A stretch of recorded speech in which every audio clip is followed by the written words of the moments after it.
MP board के कक्षा 12वीं के विद्यार्थियों, देखिए इस वीडियो में हम हिंदी का एक ऐसा महत्वपूर्ण प्रश्न पत्र देखने वाले हैं, मोस्ट इम्पोर्टेंट, जिसमें सारे ही प्रश्न महत्वपूर्ण प्रश्न रहेंगे जिनके आपकी परीक्षा में 90% आने का चांस है। तो देखिए सारे ही प्रश्नों को आपको धैर्य और शांति से कंप्लीट करने हैं। एक बात और, परीक्षा हॉल में जाने से पहले सारे ही प्रश्नों को एक बार आपको ज़रूर रीड कर लेना है, ठीक है।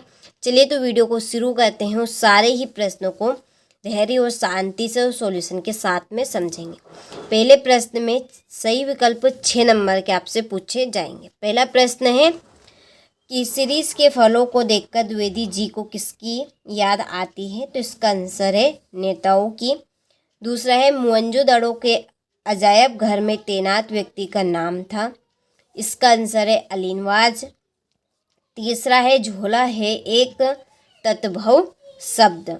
चौथा है कवित्व के प्रत्येक चरण में वर्ण होते हैं। तो इसका आंसर है 31। और कवित्व छंद आपका एक वर्णिक छंद है, ठीक है। चलिए तो जो बातें वो भी हम एक्सप्लेन करते चलेंगे, कुछ एक्स्ट्रा बातें भी। चलिए पांचवा है वीर गाथा काल की प्रसिद्ध रचना है। इसका आंसर है पृथ्वीराज रासो।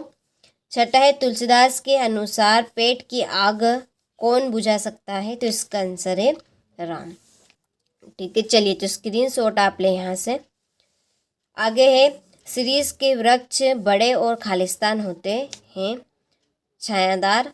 दूसरा है आदिकाल में प्रमुख रूप से खालिस्तान का सजीव वर्णन हुआ है। तो इसका आंसर है युद्ध। तीसरा है बादल राग कविता में सूखों को खालिस्तान बताया गया है। इसका आंसर है अस्थिर। चौथा है सूझ कहानी लड़ते जूझते किसान मजदूरों के संघर्ष की झांकी है, ठीक है। पांचवा है खालिस्तान लेखन काल्पनिक और वास्तविक दोनों हो सकता है। तो इसका आंसर है संवाद। छठा है विरोध ना होते हुए भी जहाँ विरोध का भास हो वहाँ खालिस्तान अलंकार होता है। तो इसका आंसर है विरोधाभास अलंकार, ठीक है। चलिए तो यहाँ से स्क्रीनशॉट ले आप। आगे है सीरीज अद्भुत अवधूत है, तो ये आपका सत्य है। दूसरा है राखलदास बनर्जी 1922 में मोहनजोदड़ो गए, असत्य बात है। तीसरा है अनुच्छेद को लघु निबंध भी कहा जा सकता है, तो ये आपका सत्य। चौथा है बिंब से मस्तिष्क में किसी सादृश्य का चित्र नहीं उभरता है, सत्य बात है, ये भी आपकी। पांचवा भूषण रीतिकाल के कवि थे, सत्य बात। और छठा है लक्ष्मण जी के लिए संजीवनी बूटी लाने के लिए अंगद गए थे, तो ये आपका असत्य, ठीक है। लक्ष्मण जी के लिए संजीवनी बूटी लाने के लिए कौन गए थे? सभी को पता है हनुमान जी, ठीक है। तो इसलिए ये आपका गलत है, ठीक है। चलिए इसके बाद में है सही जोड़ी बनाइए। पहली जोड़ी है छोटा मेरा खेत, इसकी जोड़ी है आपकी उमाशंकर जोशी। दूसरी सूरदास, इनकी जोड़ी रहेगी भक्तिकाल। तीसरे राम भक्ति शाखा, इनकी जोड़ी रहेगी तुलसीदास। अनामिका की जोड़ी है सूर्यकांत त्रिपाठी निराला। दृश्य नहीं होता, इसकी रेडियो नाटक। तुम घर मत जाओ निषेध वाचक वाक्य है। और भयानक रस का स्थायी भाव क्या होगा आपका यहाँ पे? भय, ठीक है। भयानक रस का स्थायी भाव भय। चलिए तो स्क्रीनशॉट ले आप अच्छे से कंप्लीट करें। मोस्ट इम्पोर्टेंट प्रश्न मैं आपको दे रही हूँ।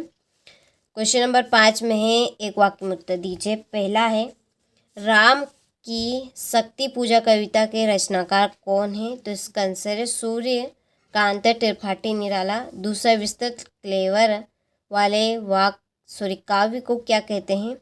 महाकाव्य। तीसरा एकांकी में कितने अंक होते हैं? तो 1 अंक रहता है। चौथा है बद्री केदार के रास्ते कैसे हैं? खड़ी चढ़ाई है। पांचवा गागर में सागर भरना, मुहावरे का अर्थ लिखिए। थोड़े शब्दों में अधिक कहना, ठीक है। थोड़े शब्दों में क्या कहना? अधिक बात कहना। रोजी रोटी की तलाश में आई यशोदा पंत को किसने शरण दी? किसंदा। और 7वां HTML का फुल फॉर्म क्या है? Hyper text markup language. ठीक है, चलिए तो यहाँ से स्क्रीनशॉट ले आप अच्छे से।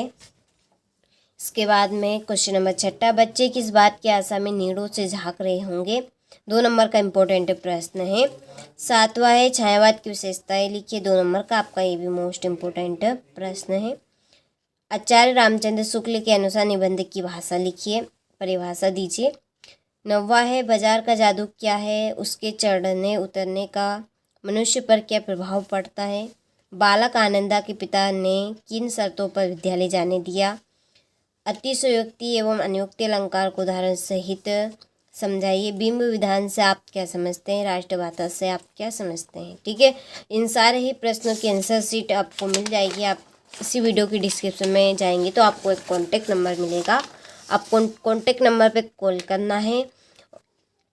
कॉल करने के बाद आपको पूरी जानकारी मिल जाएगी और इस प्रश्न पत्र की पूरी आंसर शीट मिल जाएगी। ठीक है, चलिए तो 14वां प्रश्न है भाषा एवं बोली में अंतर, डेडलाइन क्या है और फीडबैक आपको यहाँ पे बताना है। चलिए तो बाकी के प्रश्नों का आप स्क्रीनशॉट ले और देखिए अच्छे से आपको कंप्लीट करना है। ये सारे के सारे प्रश्न मोस्ट इम्पोर्टेंट है जो 90% परीक्षा में आने के चांस हैं।